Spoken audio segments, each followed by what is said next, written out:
Okay, if everyone can, for the moment, mute themselves, and we will, when you're introduced, please unmute yourself, and we can get going. Okay, great, fantastic. We are ready to go. Good. All right. Dear community rabbis, teachers, lay leaders, and the entire community, good evening, everyone. I'm Jesse Sutton, Vice President of the SCA, and on behalf of the Sephardic Community Alliance, we welcome everyone for what we hope will be an informative and helpful webinar addressing the nature of the Gett process and what can be done to avoid complications in the unfortunate event a divorce is warranted for a couple. Before we begin the program, it's important to recognize the extraordinary events we witnessed over the past few weeks. We have seen the best in our community on every level at a moment when it was most needed. We saw people known and unknown to the parties stand up for them in the face of an injustice as if they were their own family. And that's because we are all one family. The challenge we face as a community is taking the momentum and the energy we see in the understandable mass call for change and transform it into a culture, a process, and an infrastructure that deals with these issues in a way that they do not reach this point in the first place. We will discuss a variety of practical ways we can continue to take action as a community to reach our goal of establishing a transparent and reliable process that protects all vulnerable parties in cases of divorce. The last year has seen us go through the worst pandemic in over 100 years.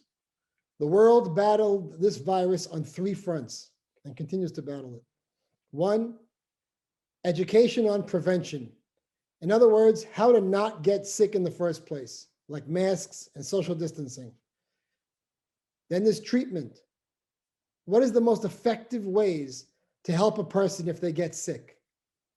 And last, vaccination, utilizing a tool that makes the environment so inhospitable to the virus, it is no longer able to flourish. We believe the way to approach the aguna issue is similar in that it is multi-pronged. We need to use the tools available to us to prevent it from happening in the first place, early education about relationships and marriage. And similarly, with those that become agunot, we need to have an action plan to assist them formally and collectively, which we hope to touch on tonight, but to cover in more detail in future discussions. And last, tonight's topic, which will focus on the agreement of mutual respect, otherwise referred to as the halachic prenuptial agreement. To that end, it's essential that we all understand that tonight's discussion is an extremely important beginning, but only the beginning of a process that will include many more programs, require resources, and the cooperation across our community to reach the ultimate goal of profound and lasting change. On that note, our agenda for the evening. After this introduction, my fellow SCA board member, Aimee Bailey, will be introducing Mrs. Emily Labaton to share her thoughts and experiences related to community marriage and divorce issues. Then, Rabbi Harold Sutton will give us an introduction and background of his experience with the Bet Din of America, as well as introduce Rabbi Willig and Rabbi Wiessmann, who will give us a presentation on Jewish divorce, the Gett, and the halachic prenuptial agreement. Aimee and I will then begin our Q&A session, followed by a quick wrap-up. We anticipate it will be a little longer than an hour. A short introduction to the Bet Din of America is in order.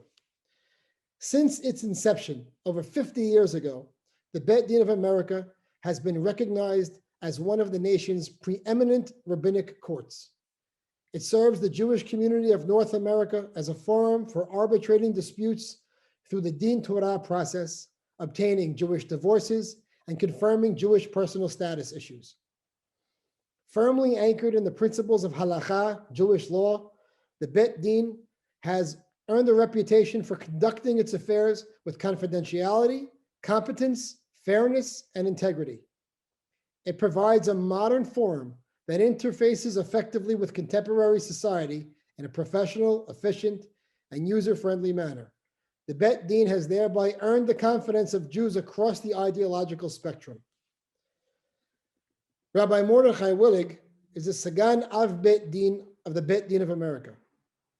He's also the professor of Talmud and contemporary halacha and the Sagan Rosh Kolel of the Kolel Hora'ah Yadin Yadin at the Rabbi Isaac Elchanan Theological Seminary, otherwise known as REITS, an affiliate of Yeshiva University.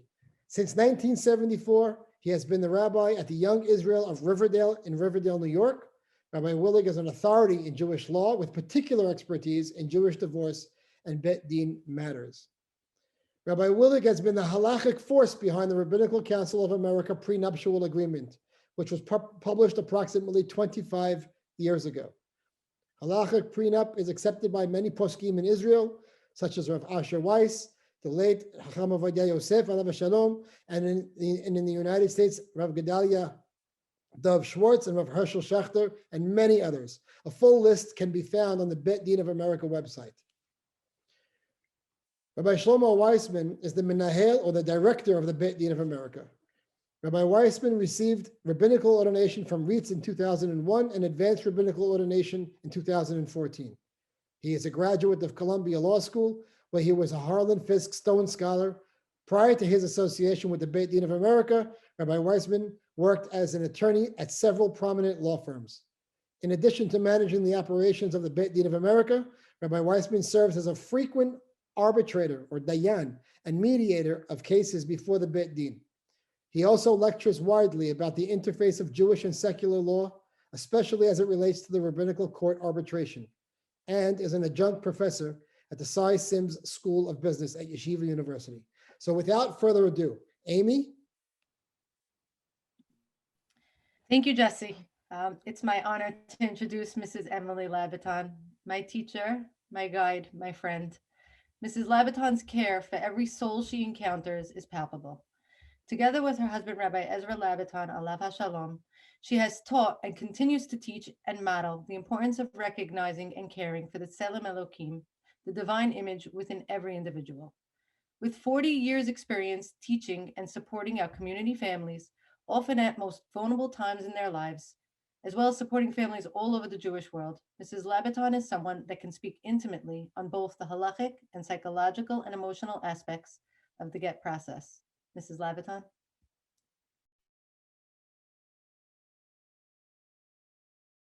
Mrs. Labaton, you're on mute.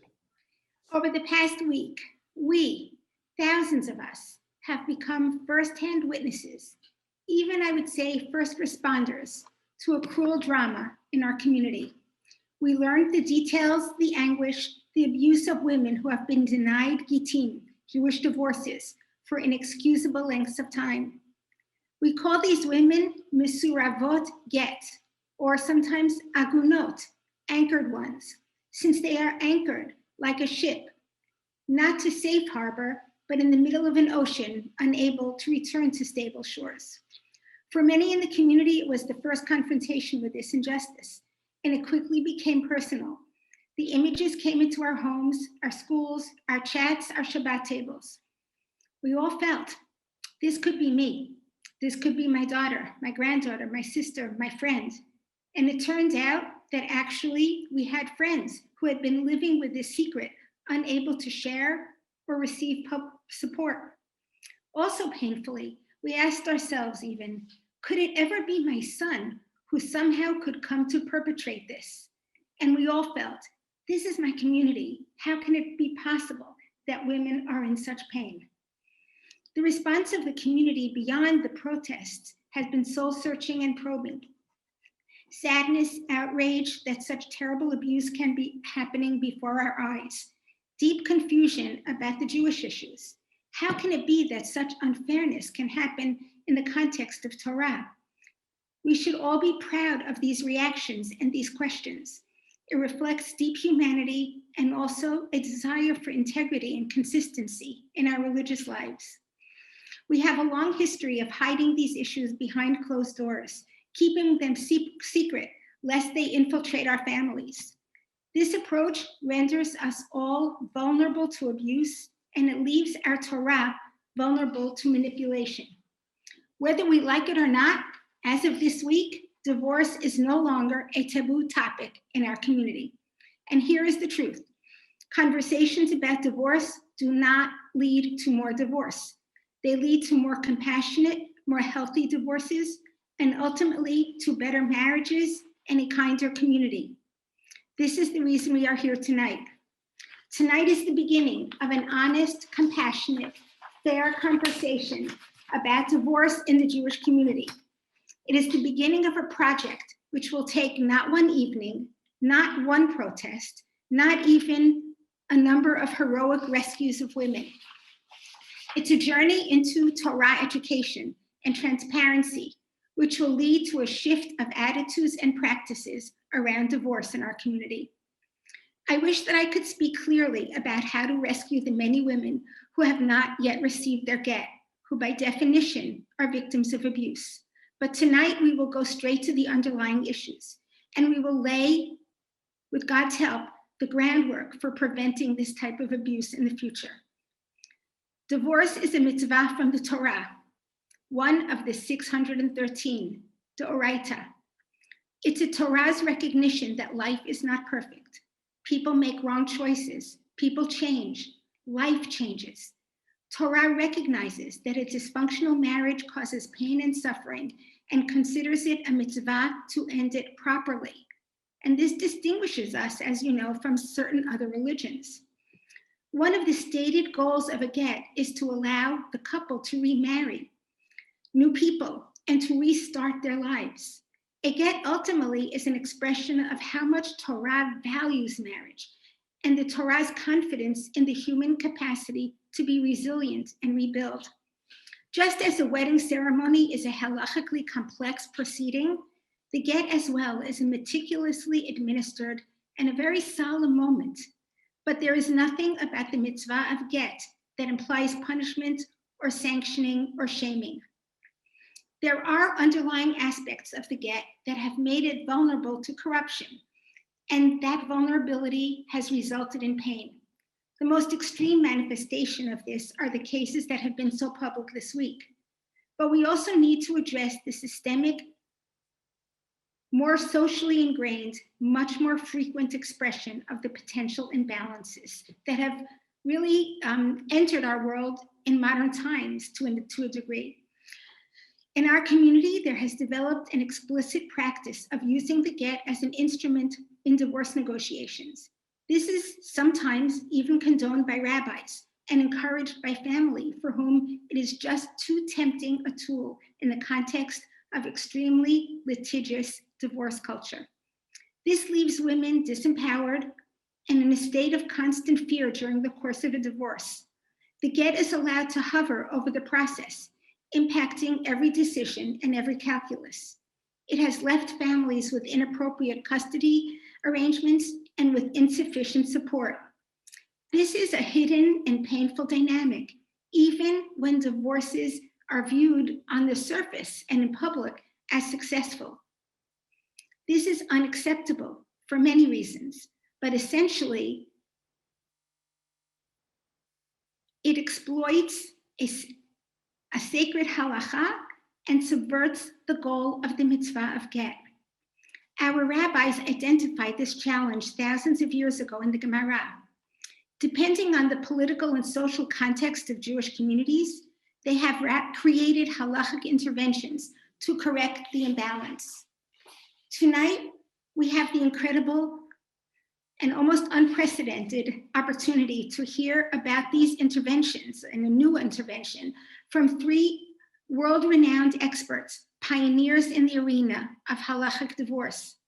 There are few people in this world who are more qualified to teach us about divorce than Rabbi Sutton, Rabbi Willig, and Rabbi Wiessmann. And I would add that all three of these rabbis were revered by my husband, alav hashalom. The process of education will take time.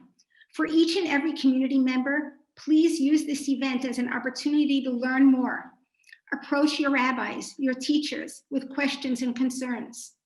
In addition to the quest for information, the response to the Agunot this week has propelled calls for action. I want to note in particular the conversations about community support for couples. In the absence of this support, so much has fallen on the shoulders of rabbis.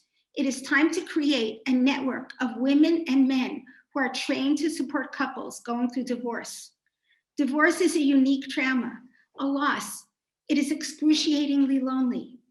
It is a life transition where we have no established ritual or communal support. The taboo that we have imposed is toxic. It imposes silence and secrecy, which make the couple vulnerable and disempowered. We must create a system of support in the form of clear education, counseling about legal issues, about emotional issues.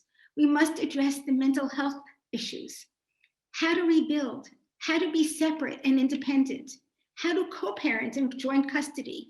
I recently learned that this is a subspecialty in counseling, which I think could actually diffuse a lot of the fear and antagonism around custody issues. Both husbands and wives need this, and the solutions must be generated by both women and men. And I must add, from today on, in this community, no woman should ever go into a Gett proceedings on her own. What happens next? What happens tomorrow? You will all go back to your chats and your social media and be constructive.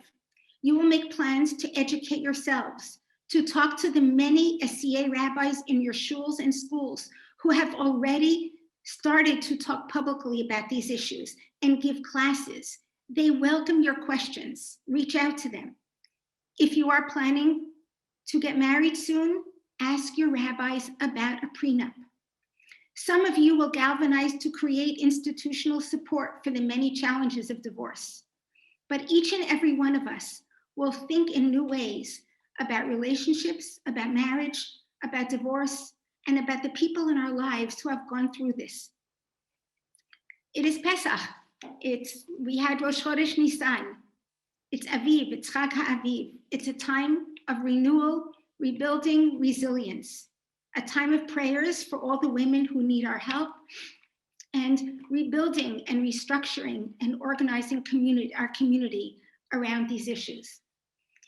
It's my honor and privilege to introduce Rabbi Harold Sutton right now, the Rosh Yeshiva of Magen David, Rosh Yeshiva of the Sephardic Rabbinical College, the founder and head and director of Moreshet Yerushalayim. His list of accomplishments and contributions to our community is much longer, but I can speak specifically and personally to the humanity and compassion that Rabbi Sutton brings to his Torah, the deep concern for the unique emotional context of every halachic case that he deals with so much devotion. It's really because of that that, for me, it is just an incredible honor to introduce Rabbi Harold Sutton to us. Thank you.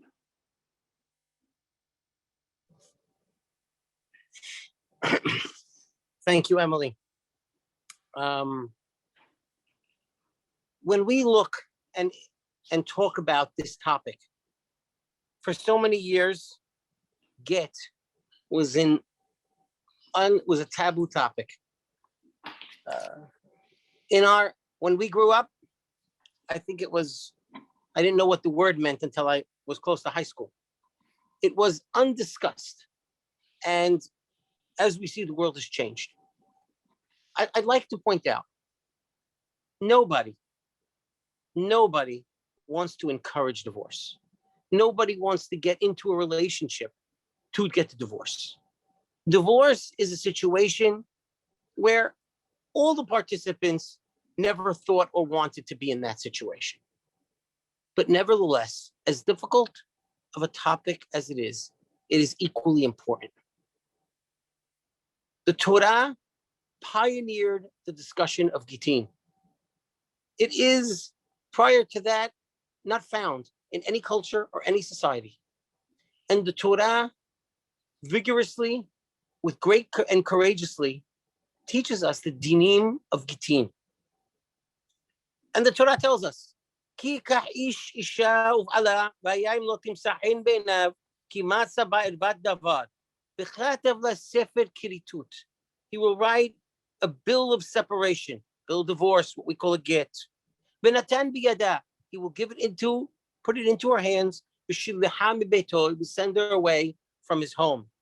And then, and only then, after a kosher get is given, v'yatzah mibeto, she can leave his home, and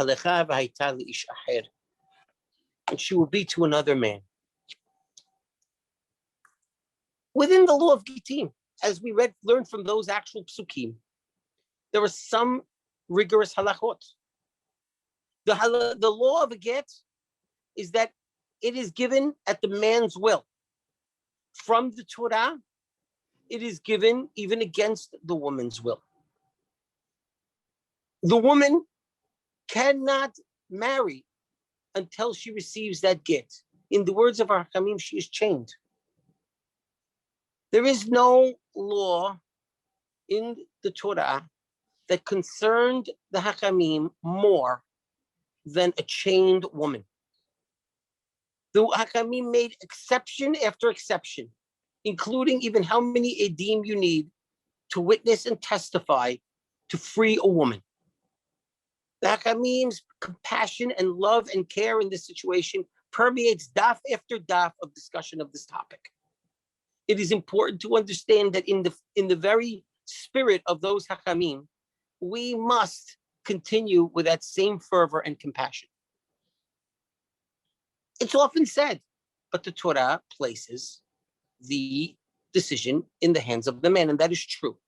But let me deviate for a moment and talk about another law, because I want to express what it means, and I believe wholeheartedly that the Torah is eternal. But we need to understand what that means. What does it mean that the Torah is an eternal document? So let me, as I said, deviate. The law is told to us that on the 7th year, the Shemitah, all loans are canceled. And the Torah is very concerned about that, because out of compassion for the downtrodden and the poverty-stricken to cancel the loans, the Torah is worried, and the Torah says, maybe this might boomerang. Maybe this will turn against the poor people. Maybe they won't get loans when they need them. And so the Torah tells the person, watch yourself. Don't refuse a loan. But as we know, as the Hakamim watched, that loans were being refused to poor people. So what were the Hakamim going to do? Were they going to obliterate the law? That's an unacceptable option.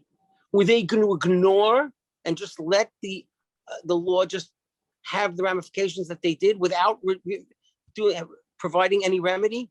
That's also unacceptable. So our Hachamim did something that only the Hachamim do. Search the Torah. Seek the solution within the Torah itself. And they found it.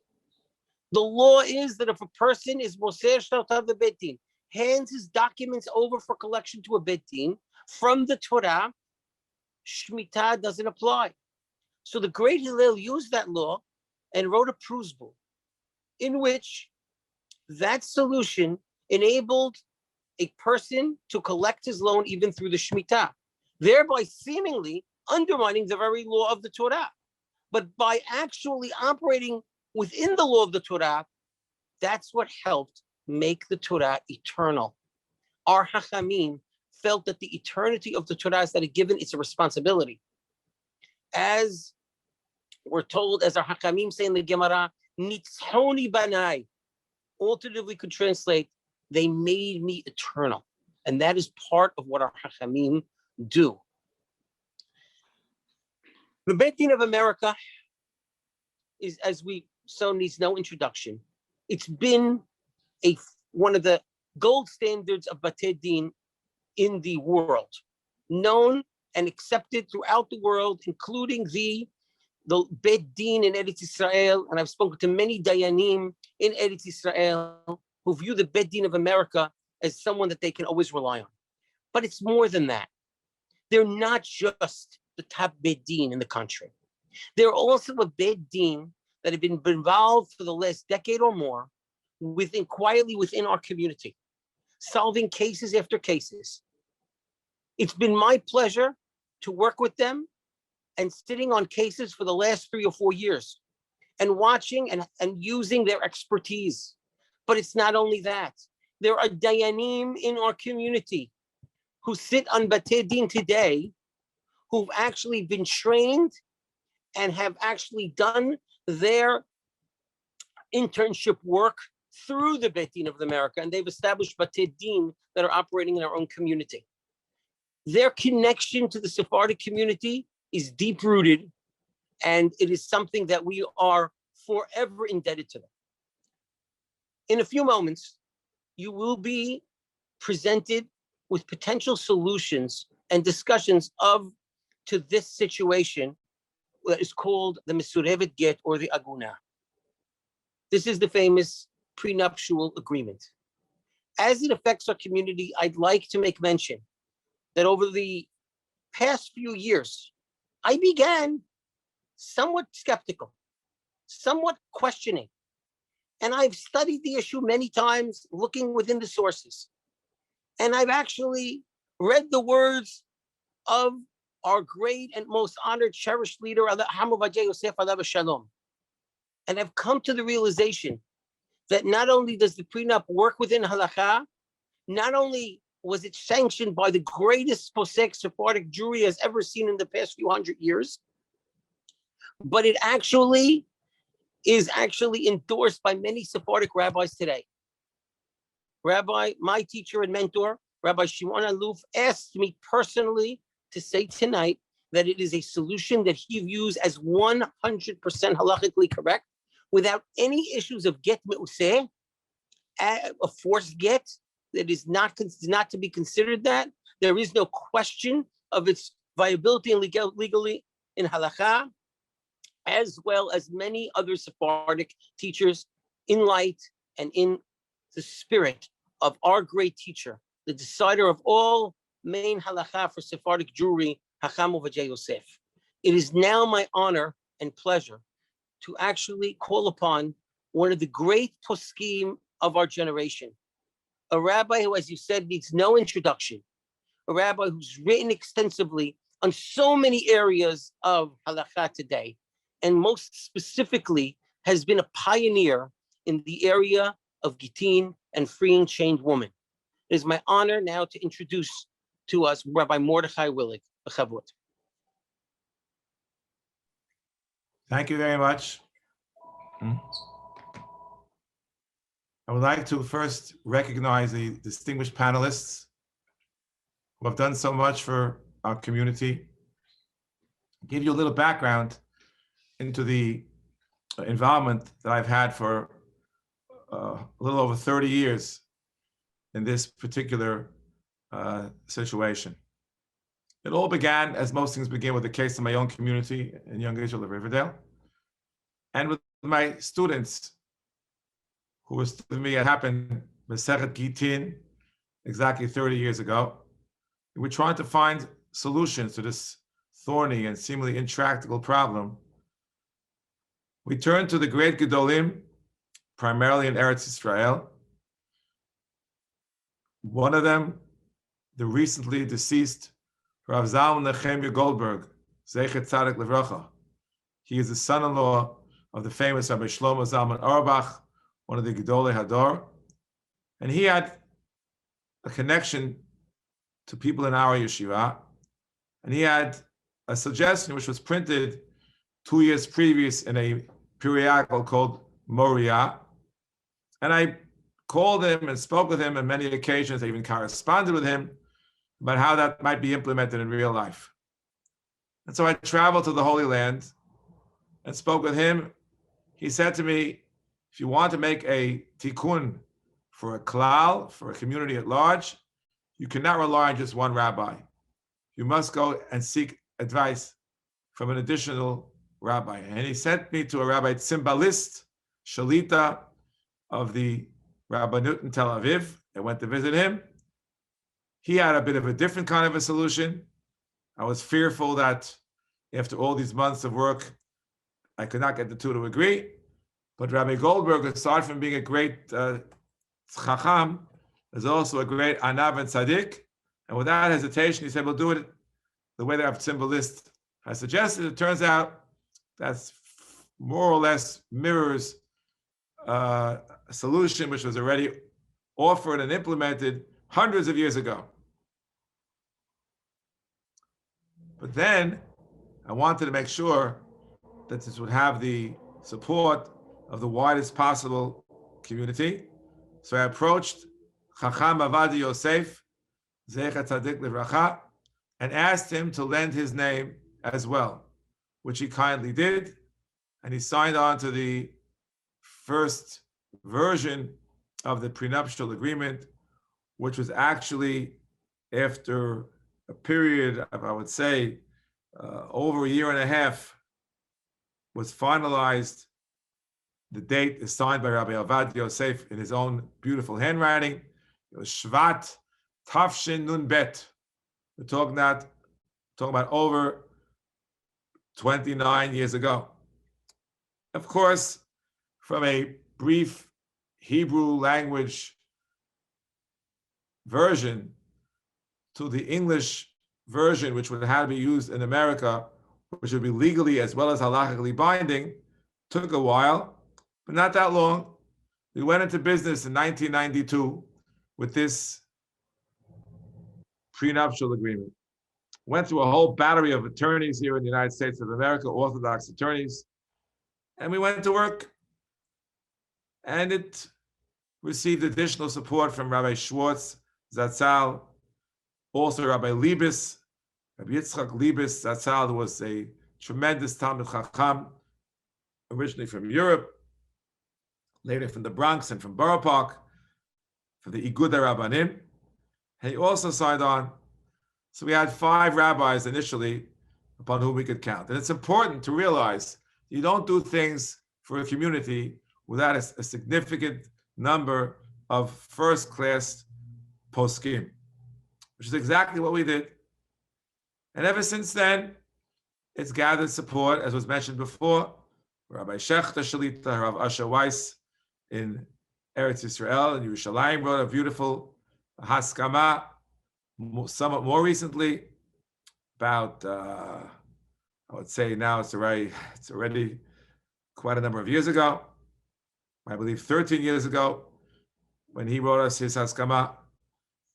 And of course, there's been some criticism, like anything else in Klal Yisrael. There are always critics.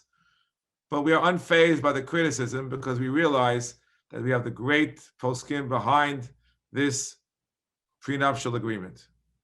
Fundamentally, without going through all the details because too numerous to discuss in this kind of a forum, but fundamentally, what it does is it gives an incentive to what might be an otherwise recalcitrant husband to issue a get when it is warranted as per a bet din. There are a number of other kinds of prenups, but they do not make the implementation dependent upon the bet din. And these great rabbis would not hear from it. They wouldn't want that. They wanted the bet din to be intimately involved in order to activate this prenuptial agreement.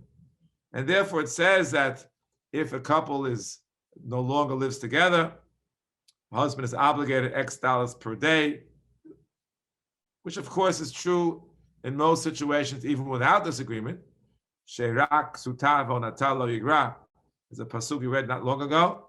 A man is obligated to support his wife as long as they are halachically married.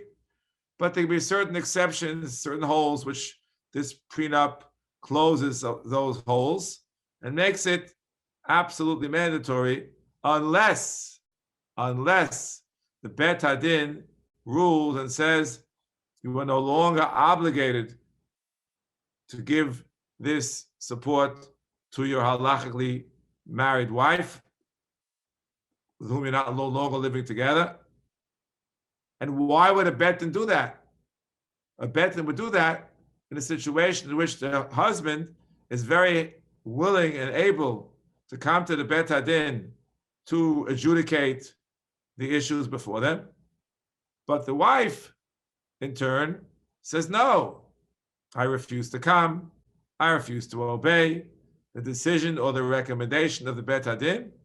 In that situation, the obligation is no longer valid. This plays to what we call fairness. We have to be fair to husbands as well as to wives. And this fairness is determined by the Bet Hadin, where it should be determined. A Bet Hadin is a place we're supposed to find Emet u'mishpat shalom shiftu b'sha'areichem. We look for truth. We also look for peace. We look for equity, pshara krova ladin, which is found directly in our prenuptial agreement. And therefore, I believe it is a solution which is proven to be effective in nearly all cases. We never say never or always, in nearly all cases, because individuals who are unfortunately in a situation where the marriage is functionally dead are not interested in supporting a woman they no longer want to be married to, or who no longer wants to be married to them. And it's viewed as a given that the marriage is not going to be rehabilitated. In that particular situation, it's appropriate that the get be given immediately. It should not be used as a weapon. If you don't do A, B, or C, I will not give you a get. That's a terrible, terrible way to use the get as a weapon. It was never intended to be a weapon. It was intended as a solution when the marriage breaks up. As was alluded to earlier, the Torah recognizes this can happen as opposed to certain other religions and gives us the gift, if you will, called a divorce when it is warranted.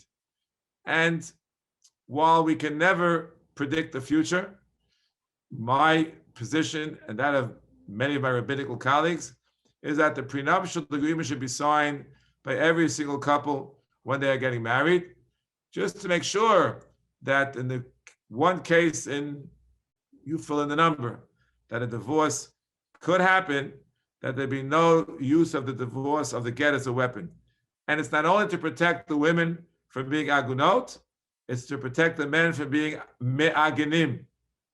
Right now, when they're before their marriage and they love each other, now is the time to put this in writing, to fill out the form. There are forms which are given out by the Bet Hadin. It's on the website.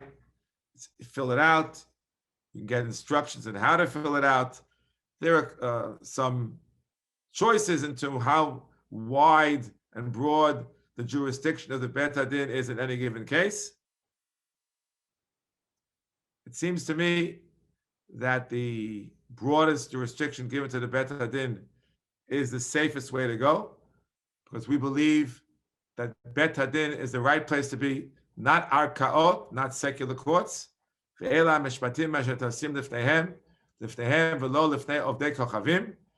therefore, this is the preferred way for this prenuptial agreement to be filled out.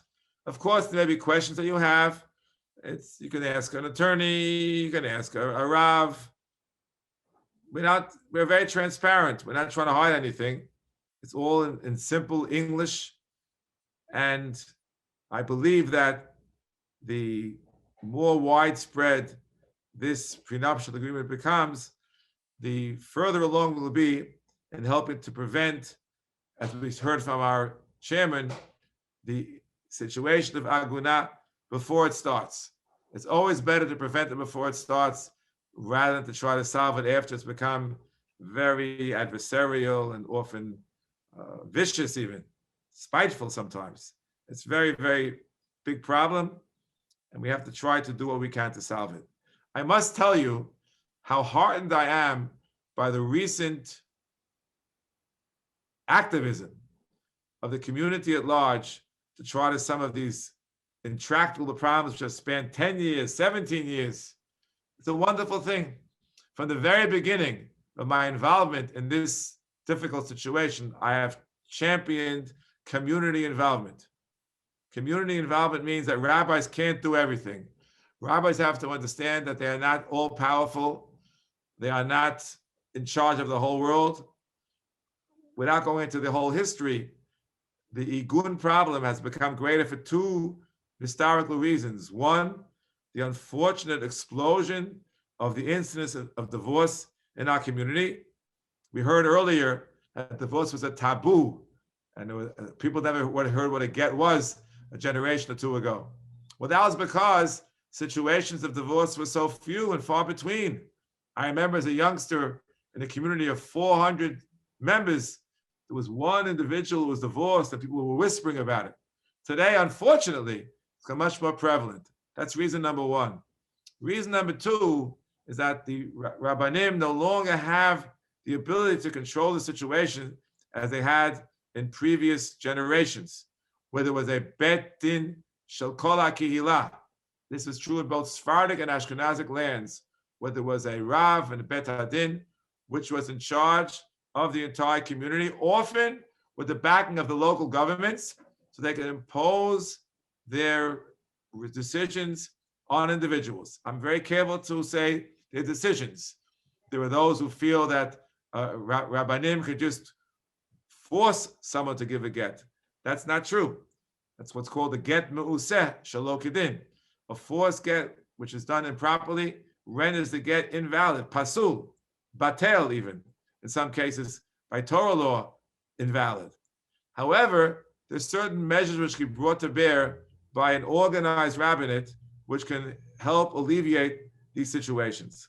In today's world, when the rabbinate certainly has no governmental backing, in this country, there's separation of church and state, but even more than that, in many communities, there's more than one, more than two different kinds of batei din and congregations and groups, and therefore the influence of the local Rav is very limited.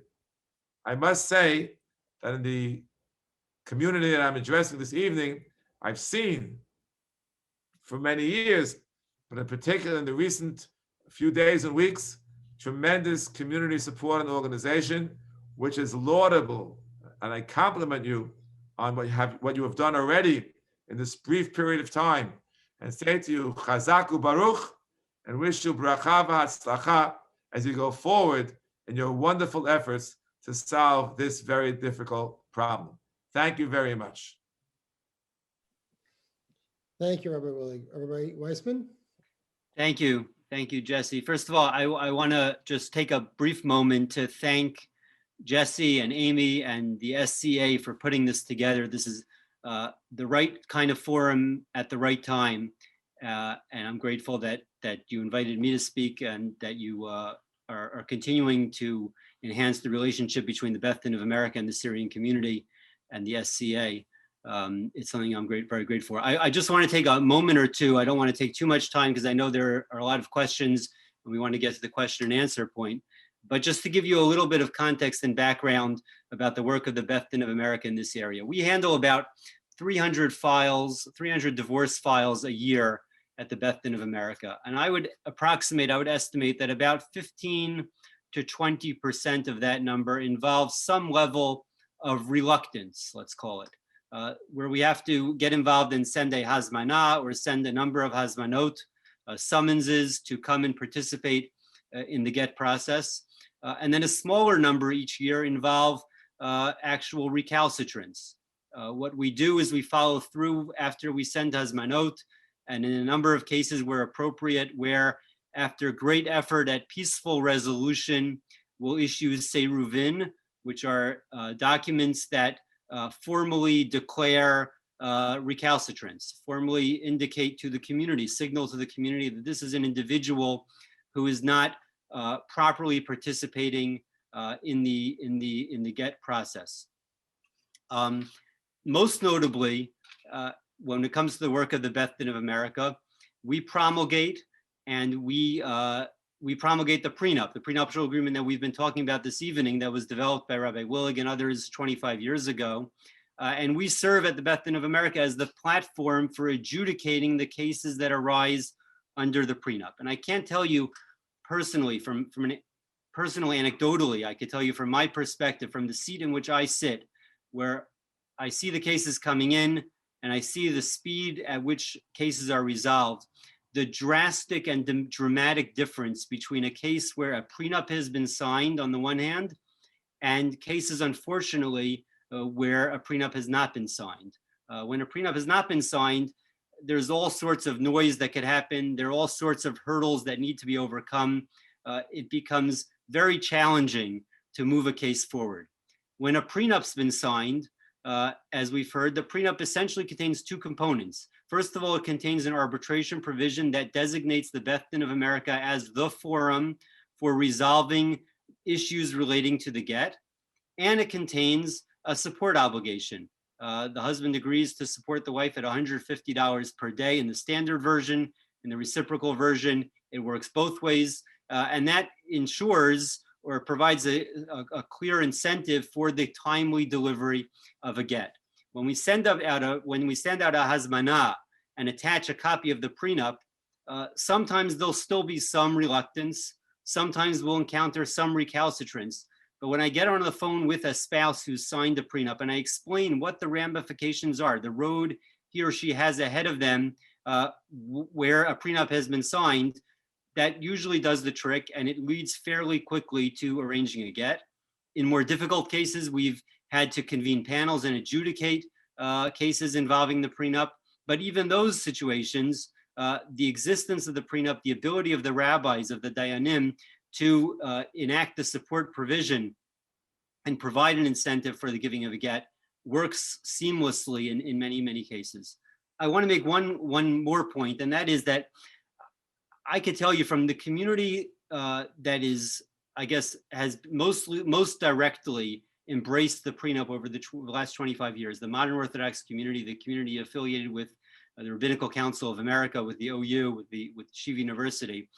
The existence of the prenup and the awareness of this issue that the prenup engenders really changes the culture of the community.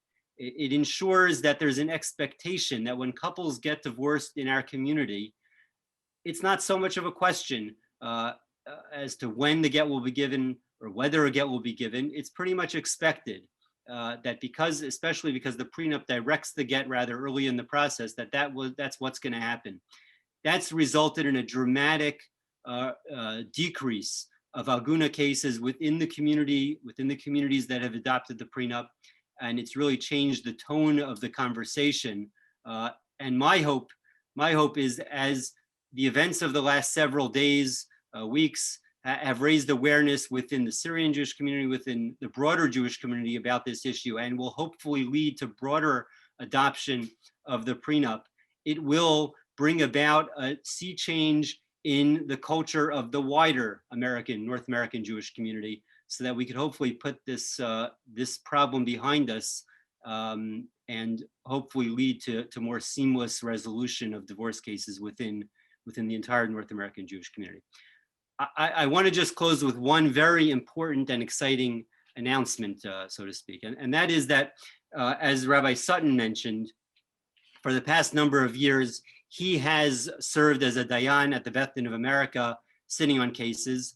And in our conversations with the SCA, with Rabbi Sutton over the last few days especially, it became clear that he is the perfect individual to serve as a liaison of sorts to the Syrian Jewish community, to enhance his involvement and the involvement of this community with the Beth Din of America, so that we can be more effective in serving more people who we can hopefully serve. And so it's my exciting privilege to announce that enhancement of that relationship with Rabbi Sutton, for him to become more of a presence at the Beth Din of America, to formalize his role as a liaison to the Syrian Jewish community, increasingly sit on and resolve cases involving Gittin in the Beth Din of America. Hopefully, for our benefit, Rabbi Sutton's involvement will enhance our reputation as a Beit Din, and for the community's benefit as well, so that we can try, as I mentioned, to serve as many and as broad a population as we can. Thank you, Rabbi Wiessmann. So that acts as an excellent segue into Q&A. So that's incredible news about Rabbi Sutton joining the Beit Din of America. For those that are not familiar with that Bet Din process, Rabbi Sutton, what does that mean for our community?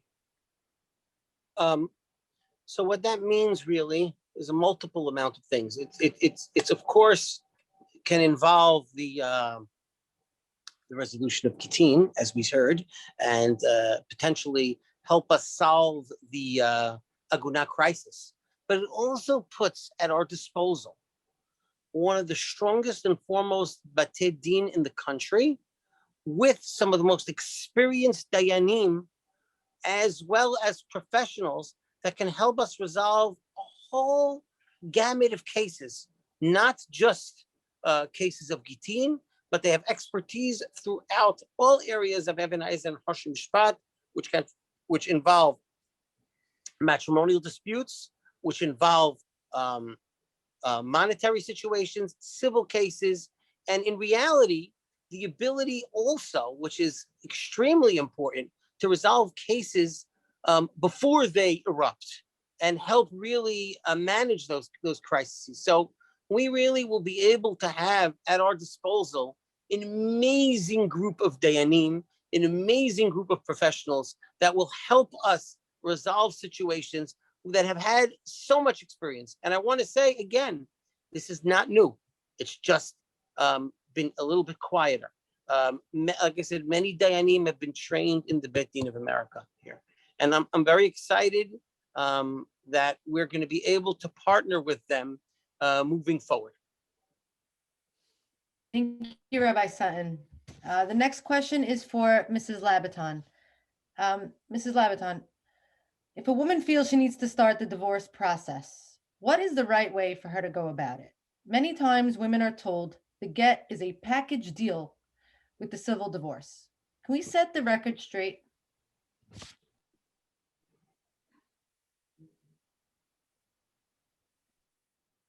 Ms. Labaton, you're mute. You have to unmute. My apologies. I think it's actually best if I answer that, partnering with one of the rabbis, because to some degree it involves procedure.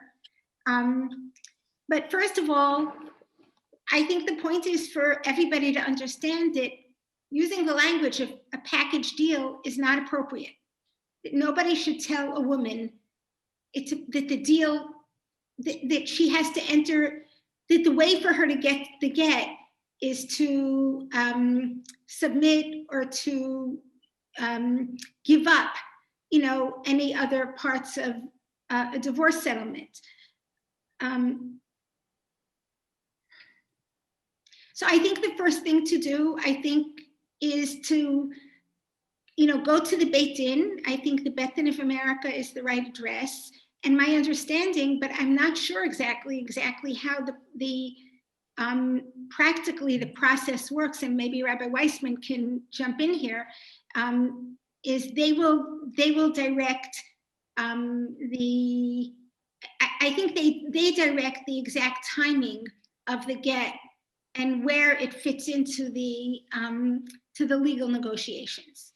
And I think there are choices there. I think there's an option to use the Beit Din of America as a mediation, as mediators. Am I right?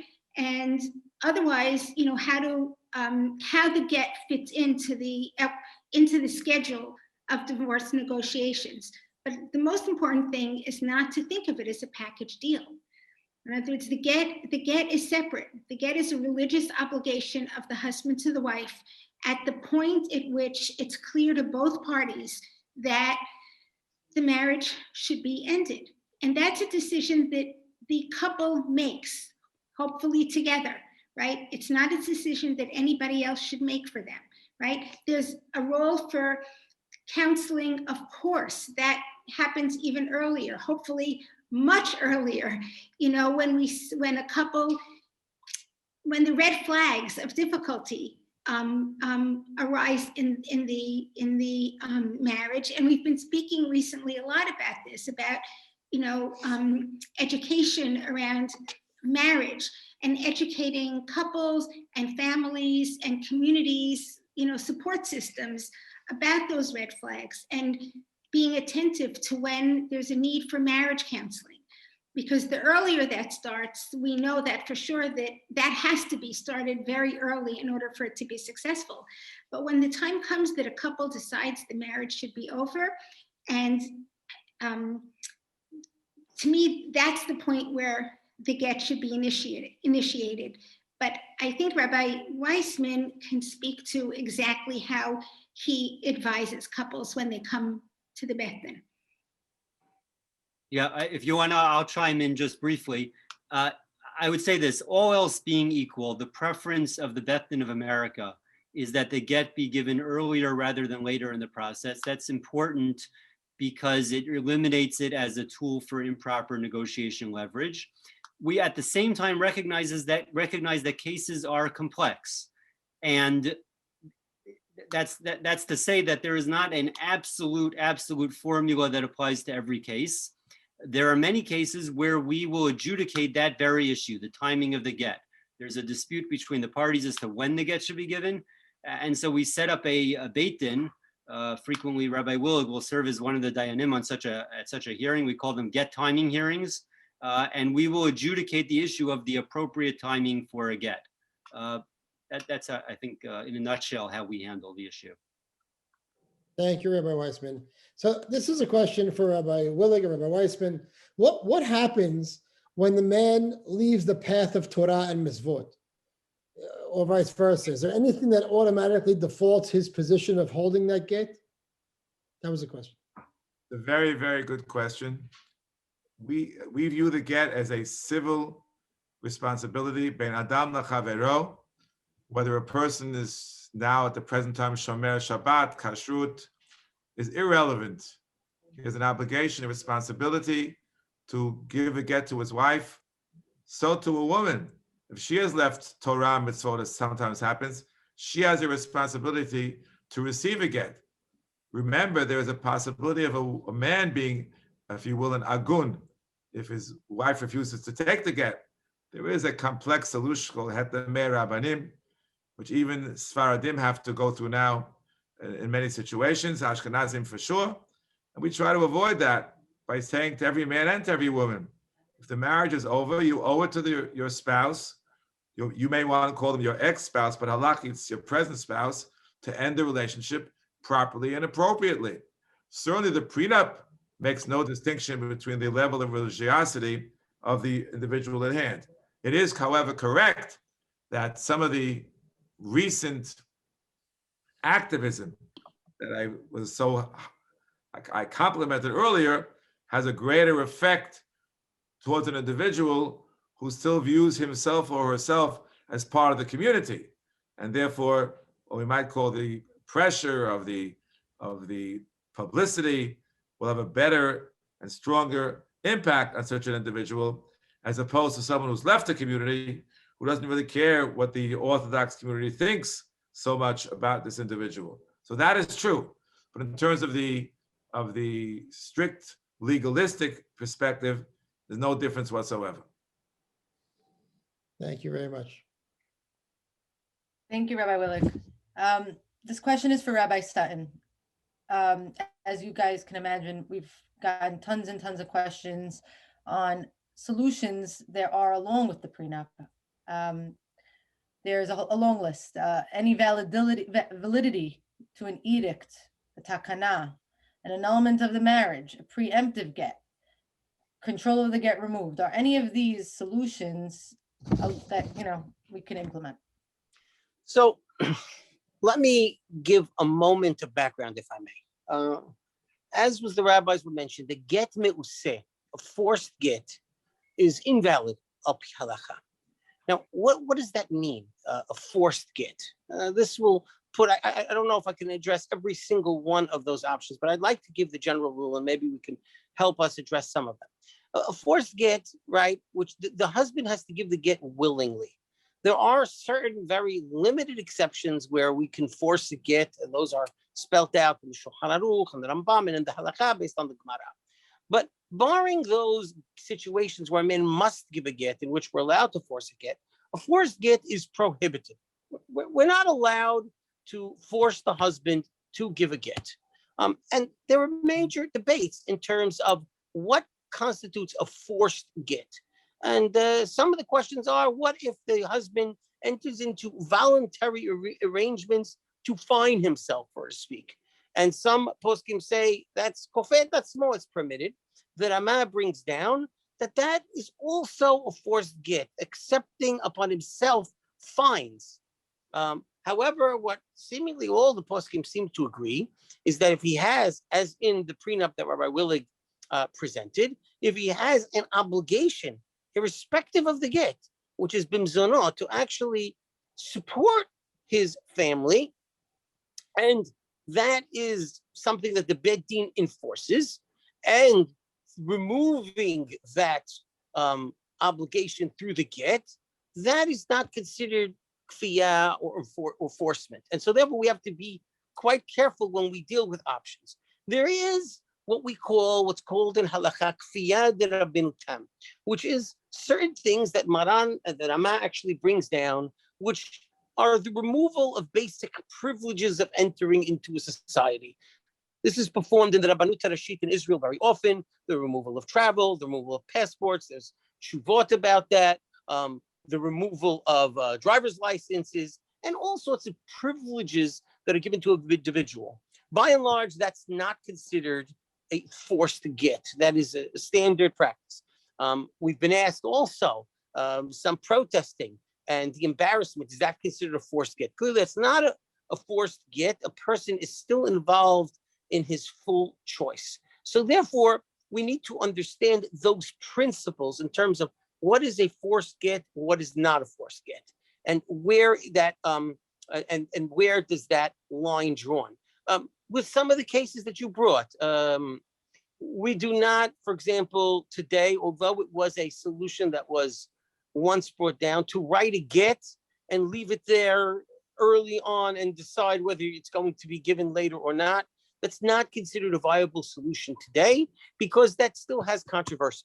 The prenup that we're dealing with today, based on the ruling of Acham U'B'Jei Yosef, is a non-controversial issue based on the poskim in Al Pi Halacha. It is a widely accepted, even to the Mahmirim that are brought in the Ramah, accepted solution. It's important to understand that. And so we're advocating a solution that Rabbi Willik presented, which is practically across the board amongst the traditional psakim. So therefore, we are avoiding controversial cases which can call into question of the get.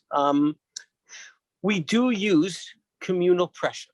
That is not, at times, no one looks to use that to begin with. But when we are pushed into a corner and there is a need for the community activism to get involved, that is something that has been traditionally used when a person is violating the will of the Beit Din. So communal pressure is used. In terms of an edict that you mentioned, it has its place. That but really, when the Beit Din, when the Hakamim have decided that this person is in violation of the authority and the willingness of the Beit Din, and the Hakamim direct that public pressure, the Hakamim direct potential consequences, that there's a place for that.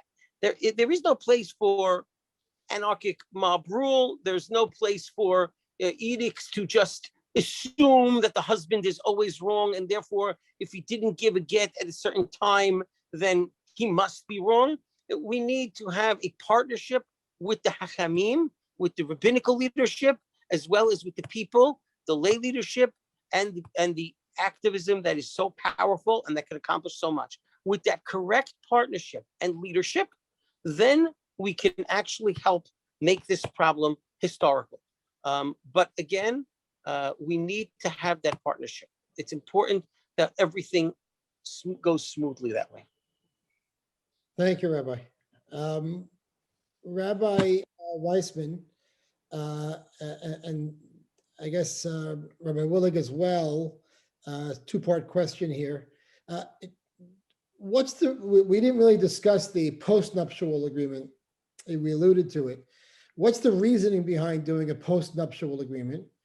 And do you recommend a couple should engage in a discussion of doing a postnuptial agreement if it has the potential to compromise shalom bayit in any way?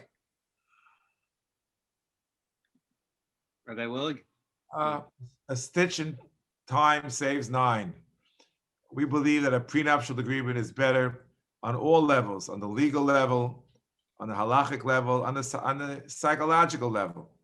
Yes, we had post-nup gatherings in the 90s. We were trying to spread the word. I signed one myself, but that's only what we call b'di'avad, after the fact, if it was not signed earlier. It's much better to sign it earlier for all the reasons I mentioned before. If a person wants to sign one later, we have a form. We have a post-nup form. But since we're talking here to the klal, to the community at large, we have to discuss the prenup as the preferred solution. Someone who's on the call, who's married and wants to demonstrate for the purpose of his or her own marriage, or to send the message to children or other family members and want to sign a post-nup for that reason, fine. It's a beautiful idea. But for the community and going forward, the prenup is much preferred.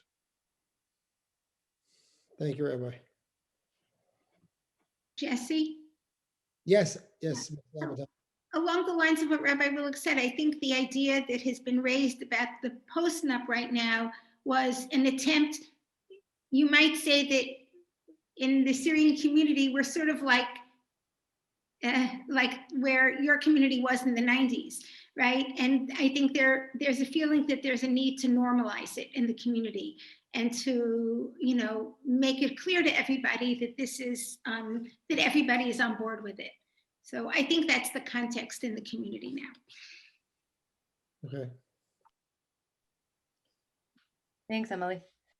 Oh, Mrs. Labaton. This question is for Rabbi Harold. It feels like our community is hungry for guidance on this subject. Will the rabbis be more vocal going forward, both in recommendation of this prenup as well as community education in general? So I think that began already. I think we're taking that step. I think, like I said, like Ms. Labaton mentioned, we might be thankfully in this issue behind where the Ashkenazim community, because the issue is taking its time. And like I said, unfortunately, the ravages of our society have hit our community in this area. But I really think that there's so much more discussion in the past couple of years of the issue. And I think we are working towards solutions and getting together. And it hasn't just been in the last week. We've been speaking, we've been engaged, we've been attempting to find these solutions. Again, it hasn't always been successful, but we have begun a process that I think will be involved with educating and teaching and talking about this very important issue. This very forum probably would not have been imaginable a decade ago. So we are moving forward in this area, and better now than never. If we're a bit late, we're a bit late, but we're ready to move on. Thank you, Rabbi. And I think on that note, we will end the Q&A. I want to really give a special thanks to Rav Willig and Rav Wiessmann from the Beit Din of America for joining us today and sharing of their time and their insights and experience. We really appreciate it. Mrs. Labaton, you have been a treasure to our community for so many years. And since I was a little boy, not to give anything away, but since I was a little boy and you and Rabbi Labaton, Malav Shalom, had so much impact on me, friends, and so many other people throughout the years. And Rabbi Sutton, you are my Rav. So there's not much more to say than thank you for everything on a very personal level throughout my entire life. And as a member of our community, we thank you for all of the years of dedication and commitment that you have shown and continue to show, and we appreciate it beyond understanding. And on that note, I want to end with the fact that the SCA will work with all willing institutions, rabbinic and lay leadership, to make available additional resources that help support their already existing efforts in addressing this complicated issue. Once again, while this is only the beginning of a process, it is an urgent one, and it will continue to include many more programs and the full cooperation across our community to reach the ultimate goal of profound and lasting change. We want to thank everyone for joining us this evening. And since this is the month of Nisan, the month of Geulah, redemption, we want to say that may this bring a speedy Geulah to all of Am Yisrael, the true Geulah, and may it be the beginning of Biat HaMashiach. Amen. We are showing this last note at the end, and we please take a look at it. We are putting up a resource center. We'll be having continuing education, and we're announcing, of course, what has already been announced tonight: the incredible news of Rabbi Sutton broadening his responsibility at the Beit Din of America to now include services of Dayan on divorce cases. Thank you all very much, and a Chag Kasher v'Sameach on Pesach.